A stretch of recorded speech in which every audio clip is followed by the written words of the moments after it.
देखिए, सबसे पहले तो विजयादशमी की पूरे देश को शुभकामनाएं और बधाई।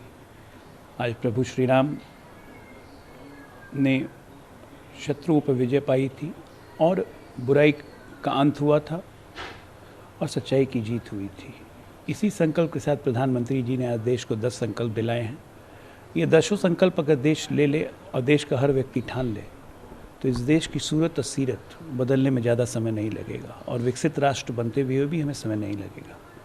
प्रधानमंत्री ने उन तमाम बुराइयों की तरफ इंगित किया जिससे हम आज तक लड़ रहे हैं, चाहे वो धर्म के नाम पे युद्ध हो, चाहे वो जातिवाद के नाम पे, चाहे वो क्षेत्रवाद के नाम पे, चाहे वो भ्रष्टाचार के नाम पे। इन सभी रावणों को ख़त्म करने की ज़रूरत है।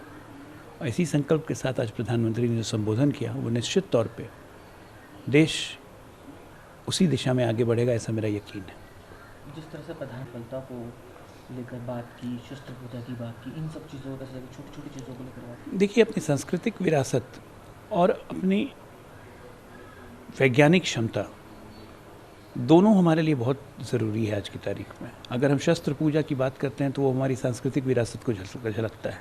अगर हम चंद्रयान और गगनयान की सफलता की बात करते हैं तो वो हमारी वैज्ञानिक ताकत की क्षमता को परखता है। और इन सब मामलों में आज विश्व में भारत नंबर 1 पे हो रहा है। अगर हम संसद की नई बिल्डिंग की बात करते हैं तो वो हमारे कला को दिखाता है कि हम कितना अच्छी तरह से, एक हमारी आर्किटेक्चर कितनी अच्छी तरह से निकली है कि हम अपने संस्कृति को झलकाते हुए एक संसद भवन बना सकते हैं। तो इन तमाम भारत की ताकतों को प्रधानमंत्री ने बताया है और निश्चित हर देशवासी को ये सब बात सुन के उनका कलेजा और उनका सीना गर्व से चौड़ा होता है।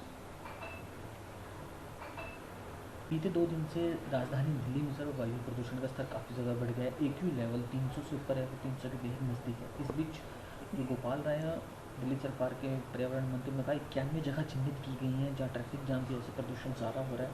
वहाँ पर दिल्ली पुलिस को निर्देश दिए गए हैं ट्रैफिक जाम न लगा जाए। ग्रैब टू सिस्टम भी लागू हुआ है। किस तरह से आप देखते हैं? देखिए, कोई आज की समस्या तो है नहीं और दिल्ली सरकार हमेशा जब डेंजर लेवल क्रॉस करता है तब जागती है, अनाप शनाप बयान देना शुरू करती है। कोई कॉन्क्रीट प्लान दिल्ली सरकार ने बनाया नहीं है। पोल्यूशन कम करने की दिशा में केंद्र ने बहुत सारे काम किए हैं। जो आज आप आउटर रिंग रोड देख रहे हैं, ईस्टर्न वेस्टर्न पेरिफेरल एक्सप्रेसवे देख रहे हैं, इन सब के कारण कितना प्रदूषण कम हुआ है। लेकिन उसके बावजूद भी AQI इंडेक्स इस तरह से बढ़ जा रहा है। ये कहीं ना कहीं मैं कहूँगा कि राज्य सरकार बिल्कुल इसमें फेलियर हो रही है। पराली भी अब कम हो गई हैं पहले की अपेक्षा, इसलिए कोई कारण नहीं है। ये दिल्ली में जो तमाम तरह की इलीगल एक्टिविटीज़ चल रही है, कंस्ट्रक्शन एक्टिविटीज़ चल रही हैं, इन सब पे रोक लगाना दिल्ली सरकार का काम है। तो इन सब पे दिल्ली सरकार का ध्यान ही नहीं। हमीरपुर में अनुराग ठाकुर केंद्रीय मंत्री जो उनका बयान सामने का पूरा मामला बेहद गंभीर है। पार्लियामेंट जो निश्चित तौर पे बहुत गंभीर मामला है। पार्लियामेंट की सुरक्षा से, देश की आंतरिक सुरक्षा से जुड़ा मामला है। इसकी जांच चल रही है और जांच की रिपोर्ट आने दीजिए और उसी का अनुसार ही कार्रवाई होगी। नागपुर में RSS चीफ को भी बयान देते हुए अपनी बात रखते हुए कहा कि देश के सभी लोगों को एकजुट रहकर रहने की ज़रूरत है। कुछ फोर्सेस हैं जो देश को डिवाइड करने की कोशिश कर रही हैं, धर्म और दूसरे नाम। संघ प्रमुख मोहन भागवत जी ने बिल्कुल अपने संदेश में देश को एक सूत्र में बांधने का प्रयास किया है और उन्होंने साफ साफ कहा है कि कुछ विघटनकारी शक्तियां हैं जो देश के खिलाफ लगी रहती हैं और हमें बिल्कुल मजबूती के साथ उनका डट के मुकाबला करना है और उनको सफल नहीं होने देना है। और भारत एक विकसित राष्ट्र, एक समृद्ध राष्ट्र, एक शक्तिशाली राष्ट्र तभी बनेगा जब सारा देश एक सूत्र में बंध के चले।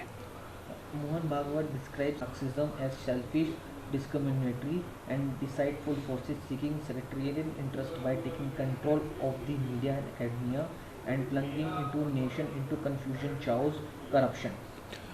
देखिए, ये मार्क्सवादी सोच कभी भारत की परंपरागत सोच नहीं रही है। ये मार्क्सवादी सोच, ये लेनिनवादी सोच, ये एक ऐसी सोचें हैं जो भारत को हमेशा खंडित करती रही हैं।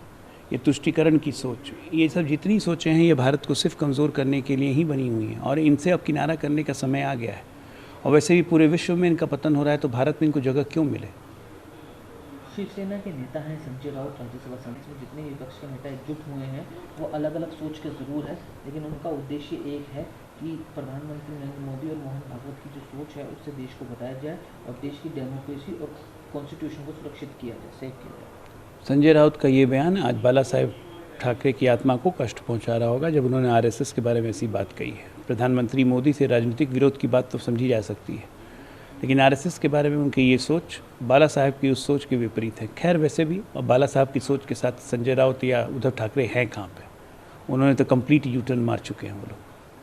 केरल में त्रावणकोर देवास्वम बोर्ड के द्वारा आरएसएस की एक्टिविटीज़ को अनुमति ना देने को लेकर दोबारा से एक नोटिस इशू किया गया जिसमें मॉक ड्रिल्स पर प्रतिबंध लगाया गया। देखिए ये बहुत दुर्भाग्यपूर्ण है और ये साफ दिखाता है कि केरल में तुष्टीकरण की राजनीति कितनी हावी है कि केरल हाईकोर्ट के एक नोट का सहारा लेकर पूरे आरएसएस को प्रतिबंधित कर दिया जाता है। केरल की जनता, देश की जनता इन्हें जवाब देगी। तुष्टीकरण की राजनीति अब भारत में नहीं चलने वाली है। हाल ही में अखिलेश यादव के पोस्टर्स लगे थे जिसमें उन्हें भावी प्रधानमंत्री बताया गया था। इस पर अब समाजवादी पार्टी का बयान है जिसमें कहा गया है कि पोस्टर्स लगा देने से कोई प्रधानमंत्री नहीं आता। हमारे सपोर्टर्स ने ये पोस्टर्स लगाए हैं, वो जो अपनी भावनाएं हैं उसे व्यक्त कर रहे हैं। समाजवादी पार्टी का गोल है कि भाजपा को रोका जाए। ऐसा है कि वो क्या खाकर भाजपा को रोकेंगे? अब पोस्टर लगाने से सही बात बोला, कोई प्रधानमंत्री नहीं बन जाता, पोस्टर ही में प्रधानमंत्री बने रहे। अभी तो मुख्यमंत्री के लाले पड़े हुए, प्रधानमंत्री कहाँ है सपना देख रहे हैं। On posters being put up in Lucknow described, Umar Abdullah says since the first day we have been opposing what is happening in Gaza. Innocent people are being killed in Gaza bombings. What Russia is doing, it's not good against Ukraine, but the Israel is doing is Gaza, it's also not right. Both things cannot be correct. Now the world will have to decide what is right. देखिए ऐसा है कि ये लोग एक तरफा बात करके मामले को और संगीन बना रहे हैं।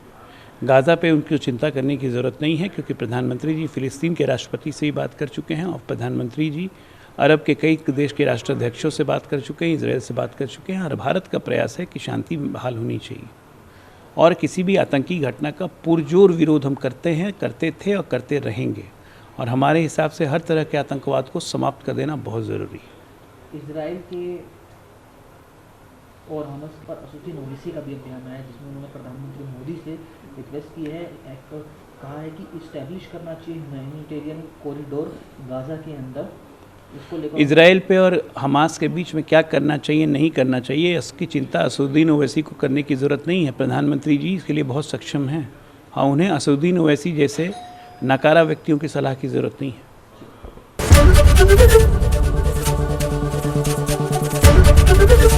एबीपी गंगा, खबर आपकी, जुबान आपकी।